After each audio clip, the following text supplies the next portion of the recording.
Weddings are supposed to be the happiest day of a woman's life, a breathtaking culmination of love, loyalty, and eternal promises.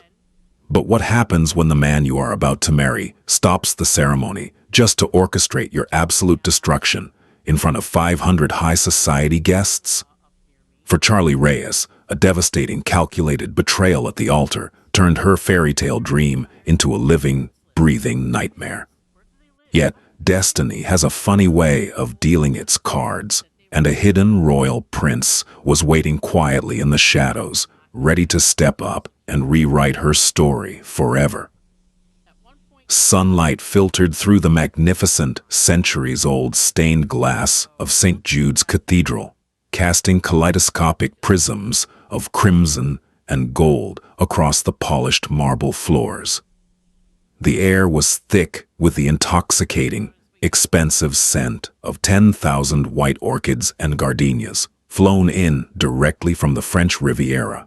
It was a wedding that had dominated the society pages for months. Charlie Reyes, a talented but unassuming architect from a modest middle-class family in Chicago, was about to marry Royce Myers, the ruthless and charming CEO of Myers Nexus, a man who had recently graced the cover of Forbes as the tech industry's youngest self-made billionaire. Charlie stood in the cathedral's vestibule, her heart hammering against her ribs like a trapped bird. She adjusted the delicate, custom chantilly lace of her designer gown, her fingers trembling slightly. She looked ethereal, her dark hair swept up into an elegant chignon, secured with a diamond hairpin that had belonged to Royce's late grandmother. "You look absolutely flawless, Charlie," whispered Chloe Mitchell, her fiercely loyal best friend and maid of honor, smoothing out the breathtakingly long train of Charlie's veil. "Are you ready for this? You're about to become royalty in the tech world." Charlie took a deep, shuddering breath, offering Chloe a nervous but radiant smile. "I just want to see him. Once I see Royce at the altar, everything else will fade away." For 3 years, Royce had been her anchor. They had met at a charity gala where Charlie was showcasing a pro bono community center design. Royce had swept in like a hurricane, charming, intensely focused, and seemingly deeply in love with her unpretentious nature.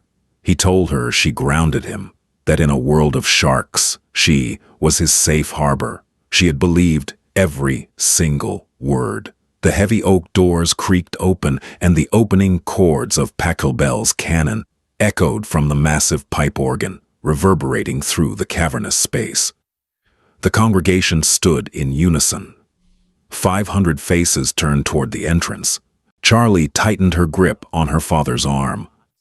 Robert Reyes, a retired high school history teacher, patted her hand, his eyes shining with unshed tears of pride. As they began the long, slow walk down the aisle, Charlie's eyes immediately sought Royce. He stood at the altar in a sharply tailored, midnight blue tuxedo, looking like a modern-day king. But as Charlie drew closer, the radiant smile she expected to find was entirely absent. Royce's jaw was clenched so tightly that a muscle ticked visibly in his cheek. His eyes, usually a warm hazel, were completely devoid of warmth, staring at her with a cold, impenetrable calculation that sent a sudden, icy shiver down her spine. Charlie's smile faltered slightly. She mentally brushed the anxiety away, attributing his demeanor to nerves. The flashing of cameras from the press section in the balcony added a surreal, blinding quality to the moment. When Robert handed Charlie over to Royce, the younger man did not take her hand. Charlie's fingers hovered in the air for an agonizing second, before she awkwardly lowered them, her stomach twisting into a tight knot. Father Thomas, an elderly priest with a kind face, raised his hands to quiet the murmuring crowd. "Dearly beloved, we are gathered here today in the sight of God and these witnesses to join together this man and this woman in holy matrimony." The traditional words washed over the congregation. Charlie kept her eyes fixed on Royce, pleading silently for a reassuring glance, a squeeze of the hand, anything. He remained rigidly still, staring past her at the towering altar. If anyone here can show just cause why these two may not lawfully be joined together, let them speak now, or forever hold their peace. The priest intoned, a standard usually skipped over formality. The silence that followed was customary, expected to last only a brief moment. "I can," a voice echoed through the cathedral. Charlie gasped, turning around to see who had spoken, but the voice had come from right beside her. She whipped her head back to Royce. He had stepped away from her, motioning to the audio-visual team in the balcony. "Royce," Charlie whispered, her voice trembling. What are you doing?" Royce turned to face the congregation, his expression hardening into one of absolute disgust. He reached into his tuxedo jacket and pulled out a microphone that had been concealed there. The feedback whined sharply through the cathedral's state-of-the-art sound system, causing several guests to cover their ears. "For the past 3 years, I have been under the illusion that I was in love with a woman of integrity." Royce's voice boomed, bouncing off the vaulted ceilings. The congregation froze in stunned, breathless silence. But as it turns out, Charlie Reyes is nothing more than a common, calculating thief. "Royce, stop! Is this a joke?" Charlie pleaded, reaching for his arm, but he violently shook her off. "Do not touch me," he snarled, his voice dripping with pure venom. He gestured to the vast stone walls of the cathedral. Suddenly, massive projectors hidden in the balconies illuminated the ancient stone with digital documents. Bank statements, wire transfers, emails. "Take a good look, everyone," Royce announced, playing to the crowd, playing to the cameras. Over the last 6 months, millions of dollars have been systematically siphoned from Myers Nexus's offshore accounts into a dummy shell corporation. A corporation registered to none other than my beautiful, innocent bride. Gasps ripped through the crowd. Charlie stared at the projected documents in absolute horror. They bore her name, her electronic signature, and the logo of her small architectural firm. "That's a lie!" Charlie screamed, her voice cracking, completely forgetting the 500 people watching her. "I don't even know what those documents are. I've never taken a dime from your company." "Save the performance, Charlie," Royce mocked, his tone laced with a cruelty she had never seen before. "My security team uncovered the IP addresses. The transfers were authorized from your personal laptop. You thought you could marry me, secure the bag, and quietly funnel my life's work into your own pockets. You played the sweet, humble architect perfectly, but you are just a parasite." Charlie couldn't breathe. The cathedral was spinning. She looked at the documents, her sharp mind desperately trying to make sense of the nightmare. Royce had asked to use her laptop several times over the past few months, claiming his was updating or encrypted by his IT team. He had set her up. He had methodically, deliberately framed her. "Why?" she choked out, tears spilling over her lashes, ruining her makeup. "Why are you doing this?" "Because the world needs to know exactly what kind of snake you are," Royce declared into the microphone, before turning back to the priest, who was standing frozen in shock. "The wedding is canceled. I'd rather die alone than marry a gold-digging criminal."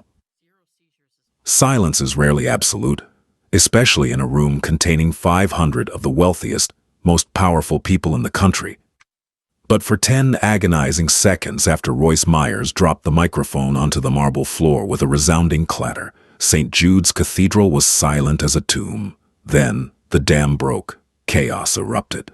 The whispers began like a low hiss of wind and rapidly escalated into a deafening roar of gossip, judgment, and shock. In the front row, Royce's mother, Victoria Myers, a formidable woman wrapped in Chanel and pearls, did not look surprised. In fact, an ugly, triumphant smirk played on her lips as she leaned over to whisper to her equally wealthy friends, Eleanor Dupont and Charles Montgomery. Victoria had never hidden her disdain for Charlie's lack of pedigree, and now her son had publicly validated every cruel suspicion she had ever harbored. Charlie stood frozen at the altar, isolated in a sea of white lace, feeling like a condemned prisoner at a public execution. The sheer scale of the humiliation was physically crushing. Her chest heaved as she struggled to draw oxygen into her lungs. The scent of the white orchids, moments ago so romantic, suddenly turned violently nauseating. "Charlie!" Her father's desperate shout broke through the ringing in her ears. Robert Reyes lunged forward, his face purple with rage, marching toward Royce. "You arrogant, lying bastard! How dare you do this to my daughter?" Before Robert could reach him, two massive security guards in black suits stepped out of the shadows, intercepting the older man and shoving him back forcefully. Robert stumbled, clutching his chest, breathing heavily. "Dad!" Charlie shrieked, the paralysis breaking. She hiked up the heavy skirts of her Vera Wang gown and scrambled down the altar steps, rushing to her father's side. Royce didn't even look back. With a curt nod to his mother, he turned on his heel and strode down the center aisle. He walked with the arrogant, unbothered gait of a victor, his entourage of groomsmen and bodyguards forming a phalanx around him. As he walked, dozens of smartphones were raised into the air. The flashes of cameras from the press balcony strobed relentlessly, capturing every agonizing second of Charlie's public destruction. The story would be on every major news outlet and social media platform before she even left the building. "Look at her!" Someone in the third row hissed loud enough for Charlie to hear. "I always knew she was a grifter. You don't jump from a no-name architecture firm to a billionaire without an ulterior motive." "They say the feds are already looking into it," another voice chimed in. Charlie dropped to her knees beside her father, her beautiful veil tearing under her satin heels. She felt a panic attack setting in, her vision narrowed to a tunnel, her extremities going cold and numb. She was completely trapped. The man she loved had not just broken her heart, he had annihilated her reputation, her career, and her family's dignity in one calculated strike. Chloe Mitchell pushed violently past a group of gossiping socialites, practically throwing herself onto the marble floor next to Charlie. Chloe tore off her own suit jacket and draped it over Charlie's trembling shoulders, shielding her from the invasive glare of the flashing cameras. "Don't look at them, Charlie. Look at me," Chloe commanded fiercely, her eyes blazing with protective fury. "We are leaving. We are walking out of here with our heads held high. Robert, can you stand?"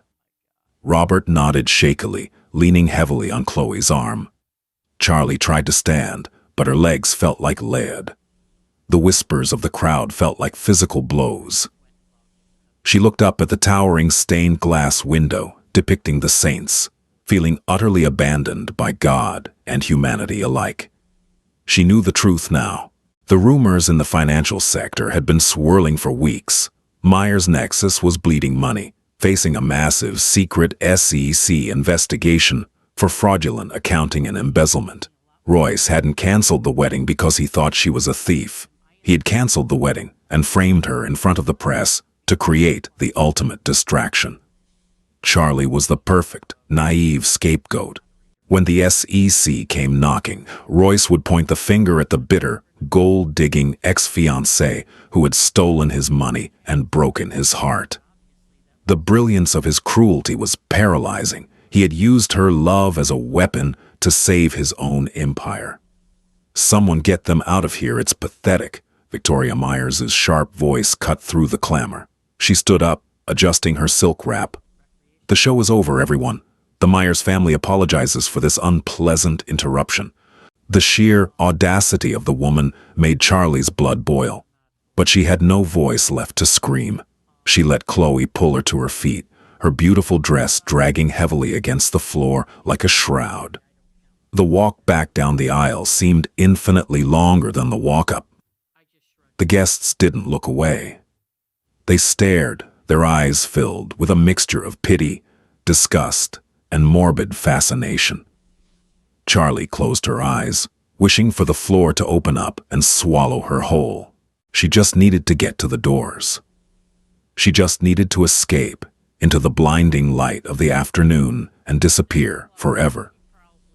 But as Charlie, Chloe, and Robert took their first step down the aisle in their retreat, the heavy, chaotic atmosphere in the cathedral abruptly shifted.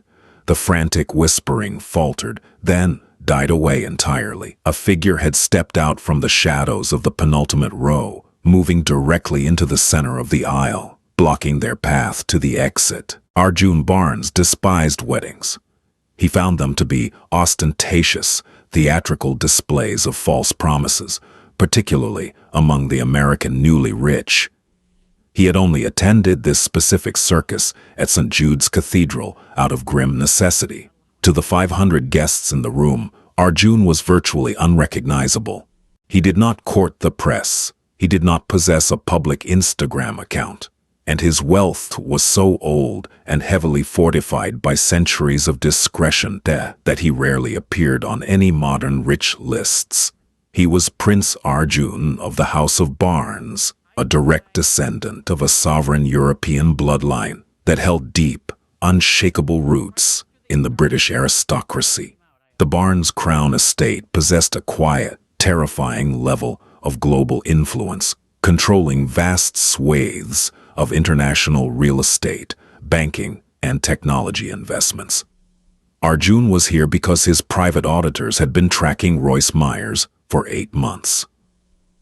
Arjun was the silent, majority stakeholder in the very offshore holding company that Royce was attempting to impress and merge with. He knew Myers' nexus was bankrupt. He knew Royce had been doctoring the books, embezzling funds to cover his monumental failures. And most importantly, Arjun knew that Charlie Reyes was entirely innocent. For the past year, Arjun had quietly observed Charlie from afar. He was the anonymous benefactor who had fully funded the community center she designed in Chicago. He had studied her architectural blueprints, marveling at her brilliant mind, her elegant lines, and her deep empathy for the community she built for. He had watched her navigate the shark-infested waters of Royce's social circle with quiet, unshakable grace. He had found himself, entirely against his better judgment, deeply captivated by her. Sitting in the back row, Arjun had watched Royce's performance at the altar with mounting, cold fury. He recognized the strategy immediately. Royce was publicly sacrificing a good woman to muddy the waters for the incoming SEC investigation. It was the act of a coward, a man who built his kingdom on the tears of the innocent. As Charlie crumbled to the floor, Arjun felt a visceral twist in his chest. When Victoria Myers haughtily demanded they be thrown out, Arjun decided he had seen enough. The House of Barnes did not tolerate bullies, and Arjun, personally, was entirely done letting Royce Myers control the narrative. Arjun stepped into the center aisle. He stood at an imposing 6'3", dressed impeccably in a bespoke, charcoal gray Savile Row suit that whispered of unimaginable wealth. His presence commanded immediate, suffocating authority. He possessed striking, aristocratic features, sharp cheekbones, a strong jawline, and piercing, storm-gray eyes that currently held the intensity of a hurricane. The crowd fell silent as Arjun began to walk up the aisle toward the altar, moving against the tide of Charlie's retreat. His footsteps echoed sharply against the marble. Charlie stopped, looking up through her tear-stained lashes. The man approaching them radiated a calm, terrifying power. The remaining security guards, who had been aggressively ushering guests, instinctively stepped back, recognizing a predator far higher on the food chain than their boss. Arjun stopped a few feet away from Charlie. He ignored the hundreds of staring eyes. He ignored the flashing cameras that were suddenly trained on him. He looked only at Charlie. "Miss Reyes," Arjun spoke. His voice was a rich, deep baritone with a flawless, clipped British accent. It was calm, yet it projected effortlessly through the vast space, carrying an undeniable weight of command. Charlie blinked, her mind foggy with shock. Do I know you?" "Not formally. My name is Arjun Barnes," he replied, holding her gaze, his gray eyes softening marginally as he took in her ruined makeup and trembling frame.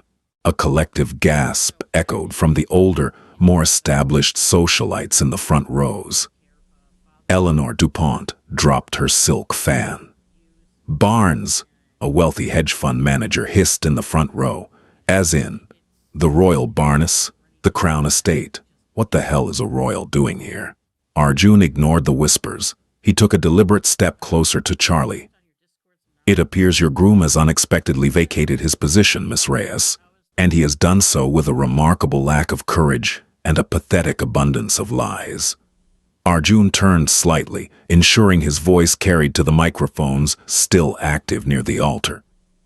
Royce Myers is not a victim of corporate espionage. He is a fraud. My private auditors have spent the last 6 months untangling his pathetic web of embezzlement. Myers' nexus is utterly bankrupt, hollowed out by its own CEO to fund his lavish lifestyle. The documents he just displayed are amateurish forgeries designed to frame you, Charlie, to act as a shield against the federal indictments that will be served to him before the sun sets today. The cathedral erupted into absolute pandemonium. Reporters in the balcony began shouting questions. Victoria Myers's face drained of all color, turning a sickly, ashen white as she clutched her pearls, realizing her son's empire had just been publicly executed by a man whose power dwarfed theirs. Arjun turned his complete attention back to Charlie. He reached into his pocket and pulled out a pristine white silk handkerchief, gently offering it to her.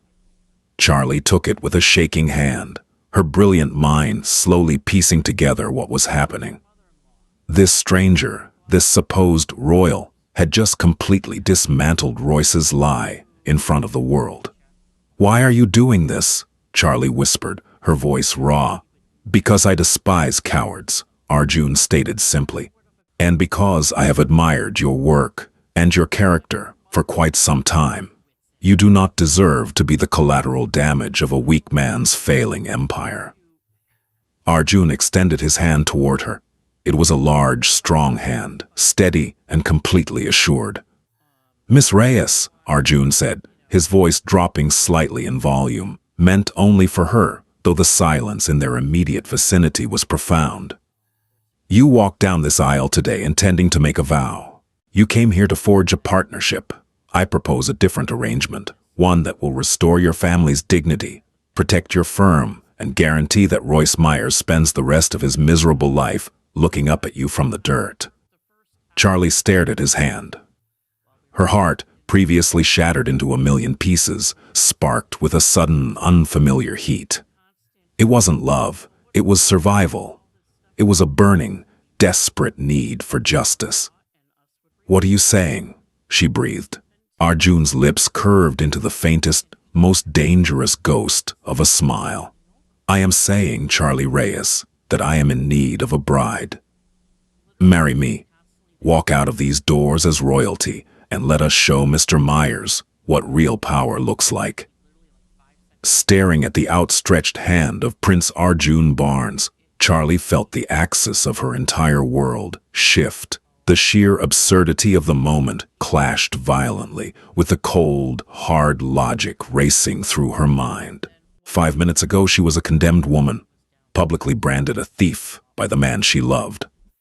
Now, a bona fide European royal was offering her the ultimate shield and a devastatingly sharp sword. Charlie looked back at her father. Robert Reyes leaned heavily against Chloe, his breathing still ragged, but his eyes were blazing with a fierce, protective fire.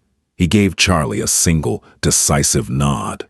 Next to him, Chloe's jaw dropped in absolute awe, but she furiously wiped away her tears and mouthed a single word: "Do it."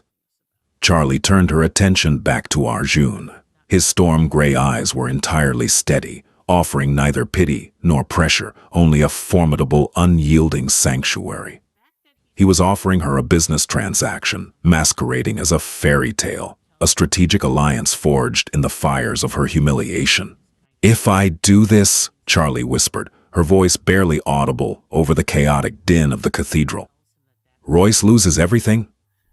Royce Myers will be left with nothing but the lint in his pockets and a federal prison jumpsuit," Arjun promised, his tone chillingly matter-of-fact. "Your name will be entirely cleared. Your firm will be untouched. You have my word as a Barnes." Charlie took a deep breath. the scent of the nauseating white orchid suddenly fading, replaced by the crisp, clean scent of bergamot and cedarwood, radiating from Arjun. She reached out, her trembling fingers meeting his solid, warm grip. "Then let's get married, Your Highness," Charlie said, her voice finally steadying. A ripple of electricity shot up her arm as Arjun's fingers closed firmly around hers. He did not pull her roughly. Instead, he offered his arm with impeccable, old-world chivalry. Charlie looped her arm through his, her ruined veil trailing behind her like a battle standard. Together, they pivoted and began the long walk back toward the altar. The congregation completely lost its collective mind. 500 of Chicago's elites scrambled over themselves, cell phones recording every second. Flashbulbs exploded in a blinding strobe effect. "This is insane. You cannot do this," Victoria Myers shrieked, breaking through the front row. Her perfectly manicured face was contorted in sheer panic. "He is a stranger. He is lying about my son." Arjun did not even break his stride. He merely flicked his gaze toward the two massive security guards who had previously assaulted Charlie's father. The guards, recognizing the unspoken command of true, untouchable wealth, immediately stepped in front of Victoria, blocking her path. "Silence, Mrs. Myers," Arjun commanded, his voice cutting through the hysteria like a steel blade. "Your son's reign of deceit is over. I suggest you contact your legal counsel rather than embarrassing yourself further in the house of God." Victoria gasped, clutching her chest as if physically struck, sinking back into the pew in a state of hyperventilating shock. At the altar, Father Thomas stood with his mouth agape, the gold-leafed Bible trembling in his hands. He looked from Charlie to Arjun, completely bewildered by the unprecedented turn of events. "Father," Arjun addressed the priest with respectful but absolute authority, "I believe there is still a wedding to be officiated, if you would be so kind as to proceed from the vows." Well, I suppose," Father Thomas stammered, wiping his brow with a linen handkerchief. "But the marriage license will be handled by my solicitors before the hour is out," Arjun interrupted smoothly. "Please, proceed." Charlie stood facing Arjun. She was marrying a complete stranger, yet as she looked up into his sharp, aristocratic features, she felt a profound sense of safety she had never experienced with Royce. Royce had always demanded her to shrink, to be the quiet, supportive anchor to his rising star. Arjun, in his first act, had stepped into the line of fire to elevate her. "Do you, Arjun Barnes, take Charlie Reyes to be your lawfully wedded wife?" Father Thomas's voice quivered slightly, but he managed to project the words across the stunned, silent cathedral. "I do," Arjun said, his eyes locked on Charlie's. There was no hesitation. "And do you, Charlie Reyes, take Arjun Barnes to be your lawfully wedded husband?" Charlie swallowed the lump in her throat. She thought of Royce, currently fleeing through a back door to escape the feds. She thought of the empire he tried to build on her destroyed reputation. "I do," Charlie said, her voice ringing out clear and strong. Arjun reached into his tailored waistcoat and produced a heavy, antique platinum ring, entirely bypassing the need for a best man. It was a Barnes family heirloom, set with a massive, flawless, square-cut sapphire surrounded by brilliant diamonds. He slid it onto Charlie's trembling left hand. It was slightly too loose, but its weight was a grounding, undeniable reality. "I now pronounce you husband and wife," Father Thomas rushed out, eager to conclude the most stressful ceremony of his 50-year career. "You may kiss the bride." Charlie's heart hammered against her ribs. She hadn't considered this part. Arjun stepped closer, invading her personal space with a commanding, yet gentle presence. He reached up, his large, warm hands framing her face, his thumbs gently wiping away the dried tracks of her tears. "For the cameras, darling," Arjun murmured, his breath ghosting over her lips. "Let them see exactly what he threw away." He leaned down and captured her lips. It was not a polite, chaste peck. It was a deep, deliberate, and undeniably possessive kiss. Charlie gasped against his mouth, her hands instinctively flying up to grip the lapels of his charcoal suit. A sudden, shocking wave of heat flooded her veins, entirely eclipsing the trauma of the past hour. For a brief, suspended second, the flashing cameras, the gasping crowd, and the ghost of Royce Myers simply ceased to exist. When Arjun finally pulled away, his eyes were visibly darker. He tucked a stray curl behind her ear, a gesture so unexpectedly tender it nearly brought fresh tears to her eyes. Arjun turned to the congregation, keeping Charlie securely tucked against his side. "May I present?" Arjun announced, his voice echoing off the vaulted ceilings. "Her Royal Highness, Princess Charlie of Barnes." Exiting St. Jude's Cathedral felt like stepping onto an alien planet. The heavy oak doors swung open to reveal a scene of absolute, unadulterated madness. The press had somehow multiplied tenfold. Word of Royce Myers' catastrophic altar dumping and the subsequent royal intervention had leaked to the tabloids at warp speed. News helicopters thumped rhythmically overhead, drowning out the ambient city noise. A barricade of local police struggled to hold back the throngs of paparazzi and curious onlookers who had gathered on the cathedral steps. "Keep your head up, do not look away, and do not look afraid," Arjun murmured into Charlie's ear as they paused at the top of the stone stairs. Charlie nodded, her fingers gripping his arm with white-knuckled intensity. The heavy sapphire on her ring finger caught the afternoon sunlight, flashing brilliantly for the hundreds of camera lenses aimed directly at them. She channeled every ounce of her remaining strength, lifting her chin, painting a cool, aristocratic mask over her shattered nerves. A sleek, heavily armored black Rolls-Royce Phantom idled at the curb, flanked by 4 imposing black SUVs. Arjun's private security detail, a half-dozen men built like brick walls, efficiently carved a path through the screaming press. "Princess Charlie, is it true Royce Myers is being arrested?" "Your Highness, how long have you been seeing the prince?" "Charlie, look here. Did you steal the money?" Arjun's grip tightened protectively as a particularly aggressive photographer lunged forward. One of Arjun's guards smoothly intercepted the man, shoving him back into the barricade with a sickening thud. They reached the Phantom. Arjun ushered Charlie inside before climbing in beside her, the heavy bulletproof door slamming shut and instantly sealing them in a cocoon of rich leather and pin-drop silence. The engine purred to life, and the motorcade tore away from the curb, leaving the pandemonium in their rearview mirror. Charlie collapsed against the plush leather seat, the adrenaline abruptly draining from her system. The reality of the last 2 hours finally caught up to her. Her chest hitched, and a dry, racking sob tore from her throat. She buried her face in her hands, her shoulders shaking violently. Arjun did not offer empty platitudes. He did not tell her it would be fine. Instead, he reached into a concealed compartment in the armrest, poured a generous measure of amber liquid into a crystal tumbler, and gently pressed it into her hands. "Drink," Arjun instructed quietly. "It is a 50-year-old Macallan. It will settle your nerves." Charlie took a shaky sip. The whiskey burned a fiery path down her throat, grounding her. She leaned her head back, staring at the upholstered ceiling of the car. "What did I just do?" she whispered, staring at the enormous sapphire on her left hand. "I am married to a prince, a complete stranger, and my ex-fiancée is going to prison." "You survived," Arjun corrected, his gaze intense. "You navigated an impossible, humiliating trap, and you walked away with the ultimate leverage. Do not minimize your own resilience, Charlie."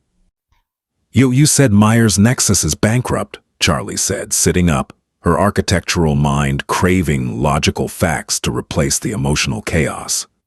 "Royce claimed I stole millions. Why use me?" Arjun sighed, loosening his silk tie slightly. "Because your firm, Reyes Designs, was the perfect scapegoat. You are brilliant, but your business structure is small and privately owned. Royce created a series of shell companies in your name to mirror your legitimate business accounts. He's been funneling his investors' money out to pay off massive illegal gambling debts and catastrophic real estate losses in Dubai. When the SEC audit triggered a red flag last week, he panicked. He needed a villain, a narrative of a scorned, greedy lover stealing from his blind trust. Charlie felt completely sick. He planned this for months. Every time he said he loved me, every time we talked about our future, he was building my coffin. Ha!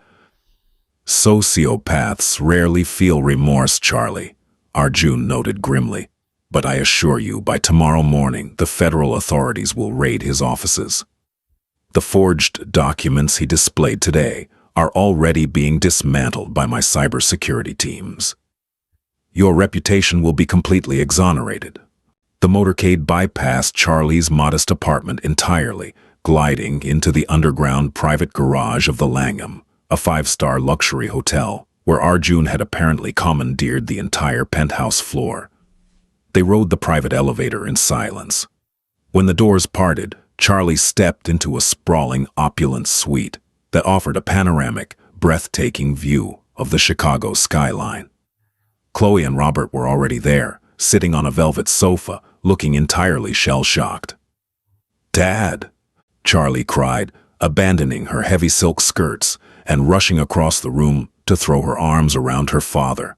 Robert hugged her tightly, kissing the top of her head. "I'm okay, sweetheart. The prince's men brought us here straight from the church. They even brought an on-call cardiologist to check my blood pressure."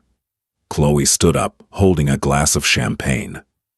"Charlie, I just watched CNN. It's everywhere. They are calling it the wedding crash of the century. And they are already calling you princess." Arjun stepped into the living room, shedding his suit jacket. "The title is legally binding, Miss Mitchell. Charlie is under the absolute protection of the Crown estate. However, there is a complication we must address immediately." Charlie pulled away from her father, a sudden dread pooling in her stomach. "What complication?" Arjun walked over to a heavy oak desk and picked up a manila folder, his expression hardening into stone. "Royce could not have set up those mirrored accounts, bypassed your two-factor authentication, or forged your digital signature without intimate access to your firm's internal servers," Arjun explained, his storm-gray eyes locking onto Charlie's. Charlie froze. "I am the only one with admin access. Me and—" She trailed off, the blood draining completely from her face. "And your business partner," Arjun finished ruthlessly. "Daniel Hayes. My intelligence team intercepted a wire transfer of $500,000 sent to a Cayman's account linked to Mr. Hayes, authorized by Royce Myers 3 days ago." Charlie stumbled back, the floor feeling like it was dissolving beneath her. Daniel, her mentor from architecture school, her trusted partner for 5 years. He had sold her out to Royce. "They worked together," Charlie whispered, her heart fracturing all over again. "They completely surrounded me." "They did," Arjun agreed, stepping closer, his presence a towering wall of defense. "Which brings me to the terms of our marriage, Charlie. If you annul this union tomorrow, the protection of the Crown vanishes. Daniel and Royce's expensive lawyers will drag this out in court for years, bleeding you dry and ruining your firm's credibility. To permanently crush them, to ensure you walk away with everything you rightfully own, this marriage cannot be a temporary stunt." Charlie looked up at him, her breath hitching. "How long?" "1 year," Arjun stated, his voice laced with an undeniable, terrifying finality. "You must remain my wife, live in my estates, and operate under my protection for exactly 365 days. We will hunt the rats in your company, we will dismantle Royce's empire brick by brick, and we will make them pay. But you are officially tied to me, princess. There is no turning back." Sunlight streamed through the floor-to-ceiling windows of the Langham's penthouse, casting a harsh, unforgiving glare on the remnants of Charlie's shattered life. It was 6 a.m. less than 24 hours since her wedding had spectacularly imploded. Charlie had barely slept, her mind a chaotic whirlwind of grief, anger, and staggering disbelief. She sat at the mahogany dining table, her hands wrapped tightly around a mug of black coffee, wearing a borrowed silk robe that smelled faintly of Arjun's bergamot cologne. Across the room, Arjun was already awake, impeccably dressed in a crisp, white dress shirt, with the sleeves rolled up, revealing strong, corded forearms. He was flanked by three formidable men in tailored suits, senior partners from Kirkland & Ellis, one of the most ruthless corporate law firms in the country, retained exclusively by the Barnes Crown estate. Arjun looked up from a stack of financial dossiers, his sharp gray eyes immediately finding Charlie. "Did you sleep?" "Not a wink," Charlie admitted, her voice raspy. She set the mug down, her posture straightening as the architectural, problem-solving side of her brain took over. "I want to see the wire transfers. I want to see exactly how Daniel sold me out." One of the lawyers, a silver-haired shark named William Sterling, wait, Sterling is a forbidden name, let's use William Hastings, slid an iPad across the table. "Good morning, Your Highness. We've mapped the entire digital footprint. Your partner, Mr. Hayes, provided Myers's IT team with back-end access to your encrypted servers. In exchange, a shell corporation linked to Daniel Hayes received $500,000, routed through Cayman National Bank." Charlie stared at the screen, the cold, hard data staring back at her. Daniel, the man who had mentored her, the man who had stood beside her when she won her first major design award, had traded her future for $500,000. The betrayal stung, but the paralyzing grief she had felt at the altar was rapidly being replaced by a cold, calculating fury. "What is our next move?" Charlie asked, looking directly at Arjun. "He thinks I'm ruined. He thinks I'm currently hiding from the press, crying in my apartment." Arjun's lips curved into that dangerous, predatory smile. "Then we give Mr. Hayes exactly what he doesn't expect. An ambush." 2 hours later, a fleet of black SUVs pulled up outside the sleek, glass-fronted building that housed Reyes Designs in downtown Chicago. Charlie stepped out of the vehicle, completely transformed. Gone was the weeping, humiliated bride. Arjun's team had brought in a stylist, outfitting her in a sharply tailored, blood-red Alexander McQueen power suit. Her dark hair was pulled back into a sleek, severe ponytail, and the massive Barnes sapphire rested heavily on her finger like a talisman of war. Arjun walked beside her, radiating quiet, lethal authority. The security detail cleared the lobby, ignoring the stunned gasps of the receptionists who recognized the woman currently dominating every morning news broadcast in the world. Charlie pushed open the glass doors of the executive boardroom. Daniel Hayes was sitting at the head of the table, sipping an espresso, looking incredibly pleased with himself as he reviewed a set of blueprints. He looked up, his smug smile instantly faltering at the sight of Charlie. When his eyes shifted to the towering aristocratic man standing behind her shoulder, all the color violently drained from his face. "Charlie," Daniel stammered, scrambling to stand up. What are you doing here?" "The news. I thought the feds had taken you in for questioning."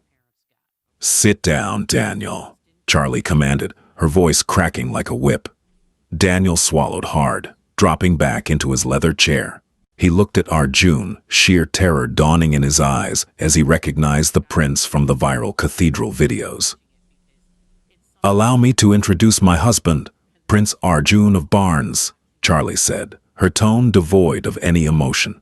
She tossed a thick, leather-bound folder onto the glass table. It slid perfectly to a stop directly in front of Daniel. "And these are the frozen asset notices from Cayman National Bank, officially seizing the $500,000 Royce Myers paid you to frame me." Daniel's hands began to shake violently. He opened the folder, his eyes darting frantically over the legal injunctions filed by Kirkland & Ellis. "Charlie, you don't understand. Royce threatened me. He said if I didn't give him access to the servers, he would crush the firm. I did it to save Reyes Designs. You did it to line your own pockets, you pathetic coward, Charlie spat, leaning over the table, planting her hands firmly on the glass. You gave him the keys to my life. You let him parade me in front of 500 people as a criminal. Arjun stepped forward, his presence immediately suffocating the room. Mr. Hayes, you have committed corporate espionage, fraud, and conspiracy against a member of the British royal family. My legal team is currently drafting a brief that will not only send you to federal prison, but will ensure you are sued into absolute generational poverty. Daniel let out a pathetic, high-pitched noise, burying his face in his hands. Please, please, Charlie. I'll give it back. I'll tell the police everything Royce did. Just don't let him destroy me. I am not letting him do anything, Charlie corrected, her voice chillingly calm. I am destroying you. You are officially terminated from this firm, effective immediately. You will sign over your 40% equity to me by noon, or the FBI gets the Cayman documents. Now get out of my building. Daniel didn't argue. He practically tripped over his own feet as he bolted from the boardroom, leaving his briefcase and his pride behind. Charlie stood in the silence of the room, her chest heaving slightly. She looked around the firm she had built from scratch, finally feeling a profound sense of ownership. Arjun walked up behind her, gently placing a warm hand on her lower back. It was a supportive, grounding gesture. Brilliantly executed, princess. But the head of the snake is still breathing. Are you ready for New York? Charlie looked down at the sapphire ring, a fierce, unapologetic fire burning in her eyes. Let's go bury Royce Myers. 48 hours later, a private Bombardier Global 7500 jet, bearing the discreet crest of the House of Barnes, touched down on the tarmac at Teterboro Airport. New York City loomed in the distance, a concrete jungle where fortunes were made and, today, where an empire would violently fall. Royce Myers had spent the last 2 days locked inside the penthouse boardroom of Myers Nexus on Wall Street, desperately trying to stop the bleeding. The public fallout from the catastrophic wedding had been entirely eclipsed by the sudden, terrifyingly precise financial attacks on his company. Stock prices had plummeted 40%. Key investors were pulling out, and the SEC, acting on anonymous tips backed by undeniable proof, had frozen his domestic accounts. Roy stood at the head of the massive oak table, his usually pristine Tom Ford suit looking rumpled. His tie was loosened, and his hazel eyes were bloodshot and frantic. Around the table sat the 12 members of his board of directors, a collection of ruthless billionaires and hedge fund managers who looked at Royce as if he were a diseased animal. We just need a bridge loan, Royce pleaded, slamming his hand on the table. I have a meeting with Goldman Sachs in 2 hours. If we can just cover the offshore discrepancies for 1 more quarter, the new software launch will triple our valuation. You cannot vote to remove me. I built this company. You built it on a foundation of sand, Royce, snapped Jonathan Pierce, the elderly chairman of the board. The feds have subpoenas for all of us. You publicly framed your fiancé to cover your own embezzlement. The optics are toxic, and the financials are fatal. We are filing for bankruptcy protection, and we are voting you out as CEO, effective immediately. You can't do that, Royce roared, losing the last shreds of his carefully cultivated charm. I own 51% of the voting shares. You work for me. Actually, Royce, you don't. The heavy mahogany doors of the boardroom swung open with a resounding crack. The entire room froze. Charlie stepped over the threshold, looking like a terrifying vision of vengeance. She wore a sharp, charcoal gray trench coat over a tailored black dress, the Barnes sapphire gleaming dangerously under the recessed lighting. Beside her stood Prince Arjun, an impenetrable fortress of wealth and power, followed closely by a phalanx of private security and 2 federal agents in dark suits. Royce's jaw slackened in absolute horror. He stumbled back, bumping into the whiteboard. Charlie, you shouldn't be here. Security has been relieved of their posts. Arjun announced, his voice carrying the calm, absolute authority of a man who owned the building. He walked directly to the head of the table, his storm-gray eyes fixed on Royce with absolute disgust. "I suggest you take a seat, Mr. Myers. The adults are speaking." "Who the hell do you think you are?" Royce spat, trying to salvage his bravado. "You can't just barge into a private board meeting." Arjun ignored him, turning his attention to Jonathan Pierce. Mr. Pierce, my name is Arjun Barnes. Over the past 72 hours, the Barnes Crown Estate has quietly purchased the debt of Myers Nexus. We have also acquired the defaulted collateral from your offshore holding companies." Arjun snapped his fingers, and his lead attorney dropped a massive stack of legal filings onto the table. "As of 9 a.m. this morning, I am the majority shareholder of this corporation, and I am officially liquidating it." Gasps erupted from the board members. They were ruthless businessmen, but they recognized an apex predator when they saw one. The Barnes did not just play the market, they owned the board. Royce looked like he was going to vomit. His eyes darted frantically to Charlie. "Charlie, please, you don't have to do this. I was desperate. I was trying to save the company for us, for our future." The sheer audacity of the lie made Charlie laugh, a cold, sharp sound that echoed off the glass walls. She walked slowly toward him, no longer the timid, supportive fiancée, but a woman forged in the fire of his betrayal. "You didn't want a future, Royce. You wanted a scapegoat," Charlie said, her voice dropping to a lethal whisper. "You stood at an altar in front of my father, in front of God, and you tried to destroy my life to save your own miserable skin. You called me a parasite." Charlie leaned in close, her eyes locked onto his terrified hazel ones. "Look at me now, Royce. Look at the parasite who just bought your entire life, only to burn it to the ground." Royce lunged forward, a desperate, violent animal backed into a corner. "You bitch!" Before he could even close the distance, Arjun was there. The prince moved with terrifying speed, grabbing Royce by the lapels of his expensive suit and violently slamming him back against the floor-to-ceiling glass window. The heavy pane rattled ominously. "Do not ever speak to my wife in that tone again," Arjun snarled, the polished royal veneer cracking to reveal the ruthless, protective enforcer underneath. "Or I will personally throw you off this balcony." The two federal agents finally stepped forward, their badges flashing in the fluorescent light. "Royce Myers, you are under arrest for wire fraud, embezzlement, and violations of the Securities Exchange Act. You have the right to remain silent." Arjun stepped back, brushing imaginary dust off his cuffs with aristocratic disdain. He watched as the agents violently twisted Royce's arms behind his back, slapping the cold steel handcuffs onto his wrists. The billionaire playboy was sobbing, completely broken, as he was dragged out of his own boardroom, his legacy reduced to ashes in less than 5 minutes. Charlie watched him go, a heavy, profound silence settling over her. The adrenaline began to fade, replaced by a strange, hollow sense of closure. It was over. The nightmare was finally over. Arjun turned to her, the dark fury in his eyes instantly softening as he looked at her face. He stepped into her personal space, gently taking her hand, his thumb running over the sapphire ring. "Are you all right, princess?" he asked softly, completely ignoring the stunned, silent board of directors still sitting at the table. Charlie looked up at him. She saw the man who had stepped out of the shadows, the stranger who had offered her a sword when the world demanded she be a victim. A genuine, warm smile finally broke across her face. "I am perfect, Arjun," Charlie whispered. "Take me home."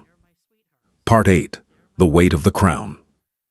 Autumn painted the sprawling grounds of the Barnes ancestral estate in vibrant hues of amber and gold. Located deep within the rolling hills of the Cotswolds, the manor was a breathtaking testament to centuries of quiet, untouchable wealth. For Charlie, this vast stone fortress had become something she never expected, a sanctuary. Over the past 8 months, The scandalous ashes of Meyer's nexus had settled. Royce was currently awaiting trial in a federal detention center, denied bail due to extreme flight risk. Victoria Myers had vanished into social obscurity, moving to a secluded villa in Tuscany to escape the relentless mockery of her former high society friends. Daniel Hayes had declared bankruptcy and was working a minimum wage job somewhere in the Midwest, entirely erased from the architectural world. Charlie, meanwhile, had flourished. Instead of hiding, she had leaned in to her new title and the immense resources it provided.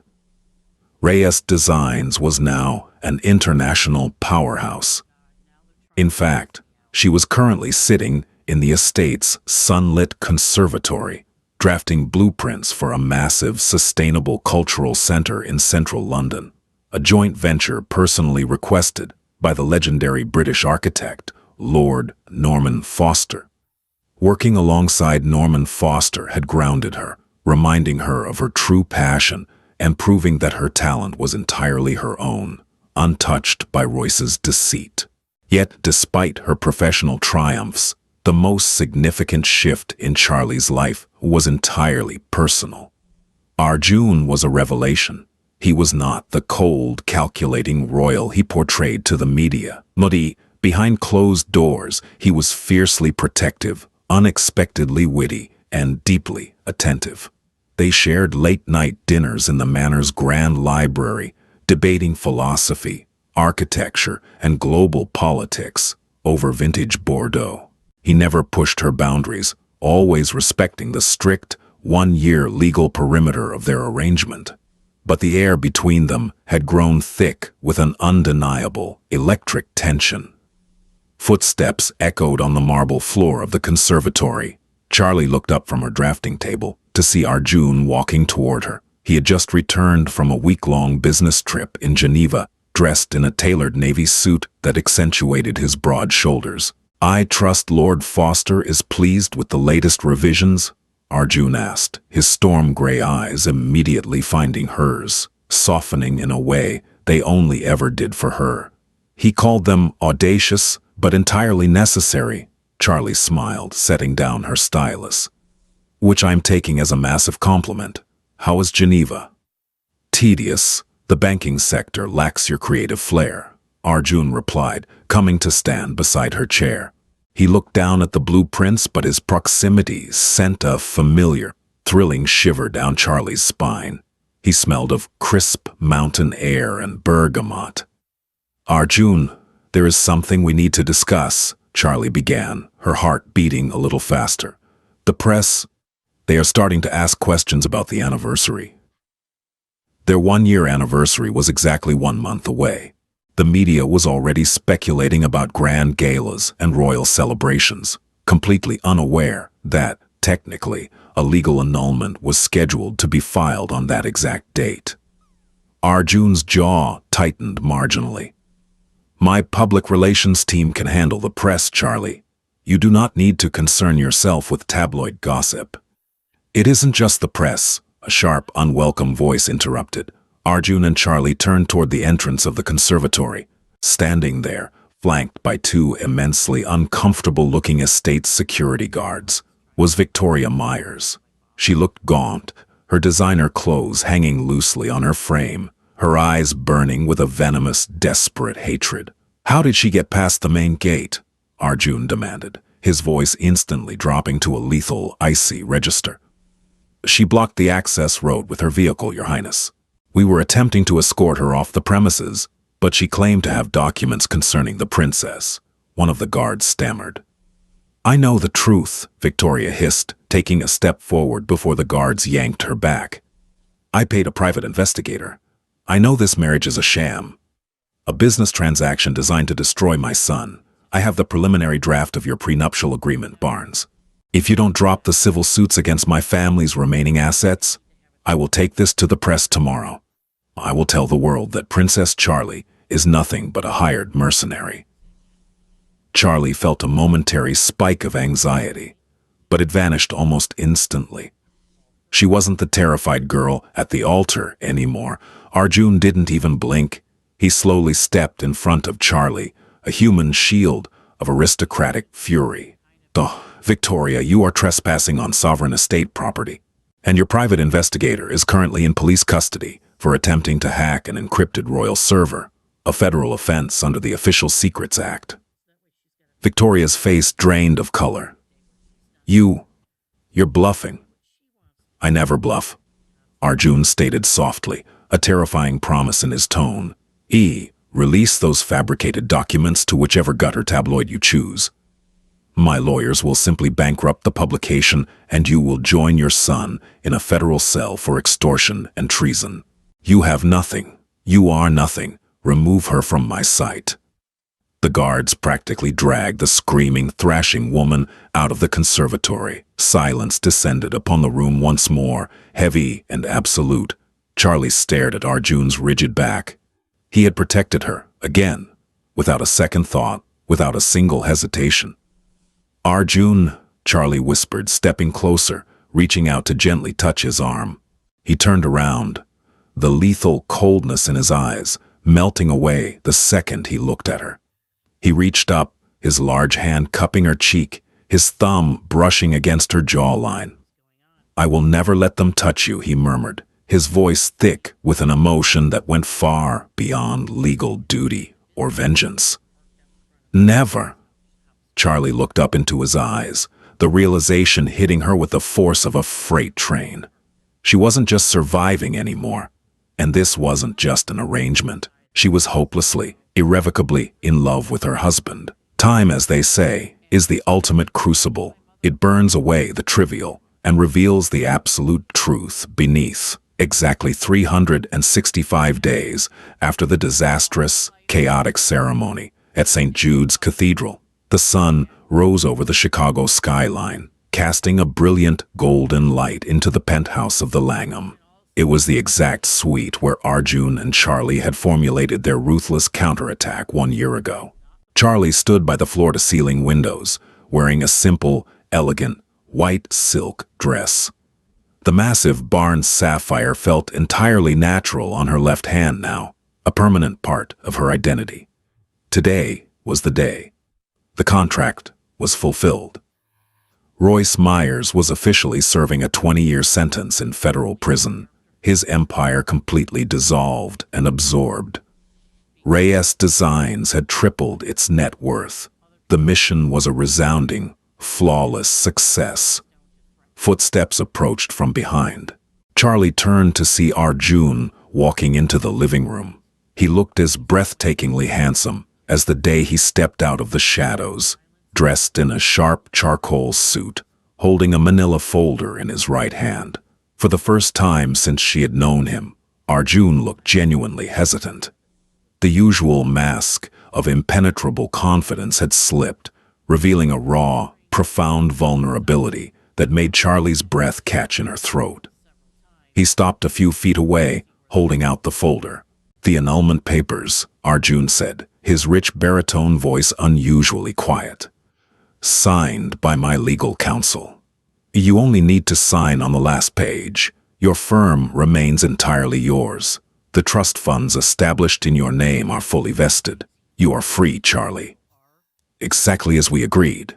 Charlie looked at the folder, then up at his face. "You want me to sign them?" Arjun's jaw clenched tightly. He looked away for a fraction of a second, struggling to maintain his composure. "I want you to have the life you deserve. I barged into your darkest moment and shackled you to a chaotic, demanding existence. You never asked to be a princess. You wanted to build community centers and live a peaceful life. I am giving you your freedom." "Arjun Barnes," Charlie said, taking a deliberate step toward him. "Are you truly this brilliant at corporate warfare, yet this entirely blind when it comes to me?" Arjun frowned slightly, his gray eyes snapping back to hers in confusion. Charlie reached out and took the manila folder from his hand. Without breaking eye contact, she ripped the thick stack of legal documents entirely in half, tossing the pieces onto the mahogany coffee table. "I don't want freedom from you," Charlie stated, her voice clear, strong, and unwavering. "I want a partnership, A real one. You asked me to marry you to destroy a man who broke my heart. But over this past year, Arjun, you didn't just protect me. You rebuilt me. You gave me the space to find my own strength. You are the greatest thing that has ever happened to me. Arjun stood perfectly still, as if terrified that sudden movement would shatter the moment. Charlie, do you know what you are saying? I am saying that I love you, Charlie breathed, tears of pure, unadulterated joy finally welling in her eyes. Not as a savior, not as a business partner. I love you, Arjun, and if you think I am walking out that door, you are completely out of your mind. A slow, breathtaking smile broke across Arjun's face, entirely transforming his sharp features. The heavy burden of a year's worth of unspoken longing vanished in an instant. He closed the distance between them, wrapping his arms around her waist and lifting her effortlessly off the ground. Charlie laughed, a bright, beautiful sound that filled the penthouse, throwing her arms around his neck. You are officially stuck with me, princess, Arjun murmured fiercely, right before he captured her lips in a kiss that tasted of absolute victory, profound devotion, and the promise of a glorious future. It was a kiss that erased the ghosts of the past, cementing a dynasty built not on lies and illusions, but on unshakable loyalty, fierce justice, and a love that had defied every odd. Charlie Reyes had walked to an altar destined for humiliation, but fate had intervened, granting her an empire, a crown, and the one man powerful enough to cherish the brilliance of her soul. Did you enjoy this roller coaster of betrayal, royal intervention, and ultimate justice? Charlie and Arjun's journey from a scandalous wedding disaster to a powerhouse royal couple proves that sometimes the greatest blessings come brilliantly disguised as devastating heartbreak. If you loved watching a ruthless billionaire get exactly what he deserved, while a true prince stepped up to the plate, show your support. Please like this video, share it with your friends who love a gripping romance, and absolutely hit that subscribe button for more incredible, dramatic, and romantic true-to-life stories coming your way every single week.